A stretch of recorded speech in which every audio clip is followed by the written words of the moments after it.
Hello guys, good morning. আজকে ব্লগটা একটু দেরিতে শুরু করছি কারণ আমার খুব শরীর খারাপ হয়েছিল।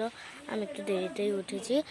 রাত্রিরে বলতে গেলে কালকে আমার প্রচণ্ড শ্বাসকষ্ট হচ্ছিল, তার জন্য বাবা এসে নেবুলাইজার দিতে হয়েছে। রাত 11টা 12টা অবধি জেগে থাকতে হয়েছিল। কি কষ্ট, সন্ধ্যের থেকে রাত অবধি কি কষ্ট। এখন তা একটু ঠিক আছে নেবুলাইজার দিয়ে।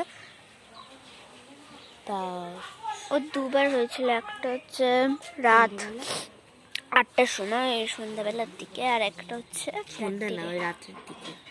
ওই বলছি রাত 8-9টার দিকে হয়েছিল। আর একটা হয়েছিল না 10টা 11টার সময়।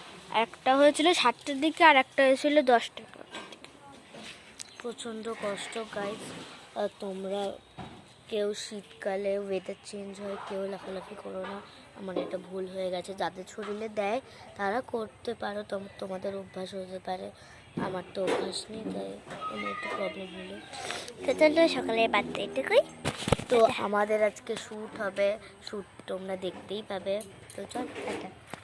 টাটা।